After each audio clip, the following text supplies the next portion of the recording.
नमस्कार मंडळी. 5 जून पर्यावरण दिनाच्या आपणा सर्वांना खूप खूप शुभेच्छा. मंडळी, या वर्षीचा उन्हाळा जरा वेगळा होता ना. तसा उन्हाळा दरवर्षी येतो, पण या वर्षीचा उन्हाळा आपल्याला काहीतरी सांगून गेला, काहीतरी मेसेज देऊन गेला की काहीतरी करायला हवं. आम्ही जगभरात जेव्हा प्रवास करतो तेव्हा ग्लेशियर्स कमी होताना दिसत आहेत. म्हणजे आईसलँडला गेलो तेव्हा ते म्हणाले की 2060पर्यंत हे ग्लेशियर राहणार नाही. आणि या सगळ्या गोष्टींचा त्रास होतो. कुठेतरी डिफॉरेस्टेशन प्रचंड मोठ्या संख्येने होतं आहे, पक्षी कमी होत आहेत, हे आपण दिसतो आहे आणि ह्याचा पर्यावरणावर परिणाम होतो आहे. आपल्या देशानेही काही पावलं उचललेली आहेत. आजच न्यूज होती की 2006 लाख हेक्टर एवढी डिफॉरेस्ट झालेली जमीन भारत रिफॉरेस्ट करू इच्छितो.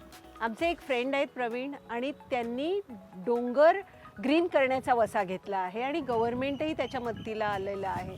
सो लोक त्यांच्या परीने काहीतरी गोष्टी करत आहेत. मी माझ्या लेवलला काय करू शकते, तर मी असं स्वप्न बघितलं किंवा मी असा वसा घेतला आहे की 3 झाडं दरवर्षी लावायची. त्यातलं एक झाड आंब्याचं ह्या बिल्डिंगमध्ये लावलं आहे. मला रुद्राक्षाचं झाड आमच्या फ्रेंडनी दिलं, ते मी लोणावळ्याला लावणार आहे. आणि अजून एक नारळाचं झाड मला लावायचं आहे. तर सगळ्या केसरियन्सना सुद्धा हे आव्हान आहे की प्रत्येकाने आम्ही वसा घेतला आहे की 3 झाडं दरवर्षी लावायची.